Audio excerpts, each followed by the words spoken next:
The rise of AI like ChatGPT and Gemini has creators worried.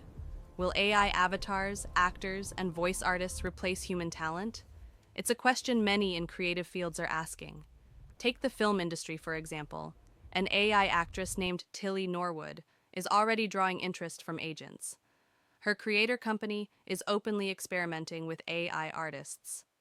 This fuels the concerns we saw in recent strikes, where actors demanded protection against their likenesses and voices being replicated without consent. But not all AI threats are equal.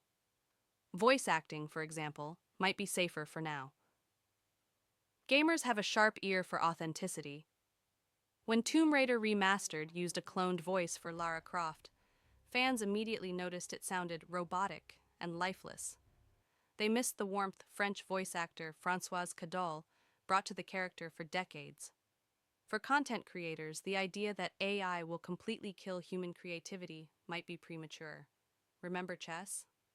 When AI beat the best players, the game didn't die, it thrived.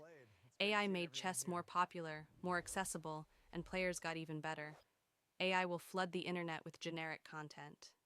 But this noise will actually push real creators to excel.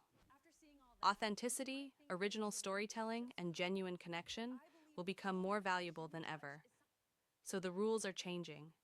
The message for creators, actors, and anyone in these evolving industries isn't to fear AI, but to embrace it.